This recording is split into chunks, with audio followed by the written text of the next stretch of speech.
Bonjour à toutes et à tous. Dans cette vidéo, notre équipe, composée de Jean, Gaston et moi-même Yanis, est heureuse de vous présenter Virtual Link.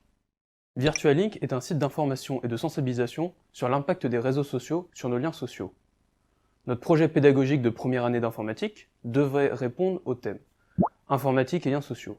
Nous nous sommes naturellement tournés sur les réseaux sociaux qui font aujourd'hui partie intégrante de nos vies sociales. La période du confinement nous l'a d'ailleurs confirmé. Mais quels sont les impacts réels des réseaux sociaux sur nos liens sociaux? Virtual Link propose aux utilisateurs des informations scientifiques sur ce sujet et permet ainsi de nourrir leur réflexivité quant à leurs usages des réseaux sociaux numériques. Accessible à tous, ordinateur mais aussi téléphone, moderne, simple et efficace, Virtual Link s'adresse alors à tout le monde.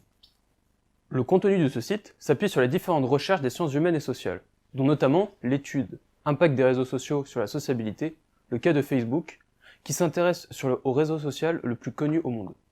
Ce travail de recherche nous a permis de comprendre les réels enjeux des réseaux sociaux et de définir 3 axes de médiation qui constituent notre arborescence. Premièrement, présenter le rôle bénéfique que les réseaux sociaux peuvent jouer sur nos liens sociaux. Deuxièmement, exposer leur potentiel rôle néfaste. Et puis troisièmement, dresser un bilan et mettre en évidence les impacts réels des réseaux sociaux sur nos usages et sur nos liens sociaux. Une fois le fond déterminé, nous avons travaillé sur la forme, notamment au travers de la charte graphique. Nous voulions un site moderne et simple. Nous nous sommes donc inspirés du flat design, un style graphique minimaliste et aux couleurs vives.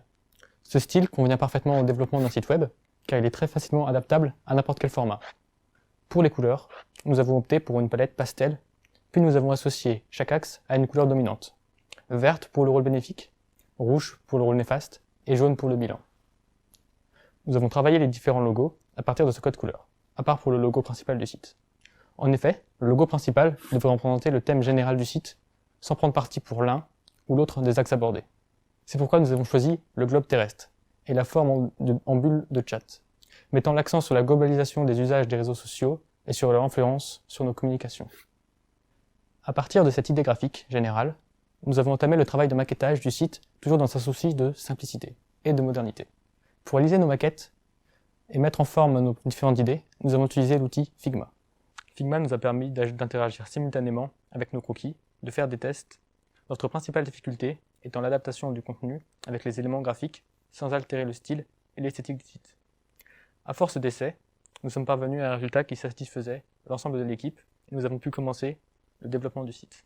Avant de vous présenter notre site internet, il nous semble important de vous signaler que tout notre travail de développement a été réalisé à distance. Afin de pouvoir travailler ensemble, donc à distance, nous avons utilisé l'outil Git, qui est la plateforme de versionning collaborative libre la plus connue et utilisée. Donc voici maintenant un aperçu de notre projet Virtual Link concrétisé. À partir de l'accueil de Virtual Link, vous pouvez accéder aux 3 pages, correspondant aux 3 axes d'information, néfaste, bénéfique et enfin la page bilan. Nous trouvons pour chaque page différente une sous-partie avec des blocs de contenu. Pour réaliser ces blocs arrondis, nous avons travaillé sur le format d'image SVG, qui est un format d'image vectoriel. Ce choix nous a permis de réaliser des formes arrondies, plus graphiques et originales, et de travailler le contenu de façon responsive. En effet, la SVG est responsive car elle s'adapte à la largeur de l'écran. L'enjeu de ce site a donc été de réussir à utiliser correctement les images vectorielles, de bien placer les éléments de manière à obtenir un contenu responsif et fluide. Pour cela, nous avons séparé les blocs arrondis en 2 parties et on a rajouté un bloc extensible entre les deux afin de pouvoir modifier la hauteur assez facilement. Nous avons vraiment apprécié travailler sur ce projet. Cette expérience nous a permis d'apprendre et de travailler en équipe, de mener à terme un projet pratique et conséquent. Merci de nous avoir écoutés jusqu'au bout de cette présentation de notre projet Virtual Link.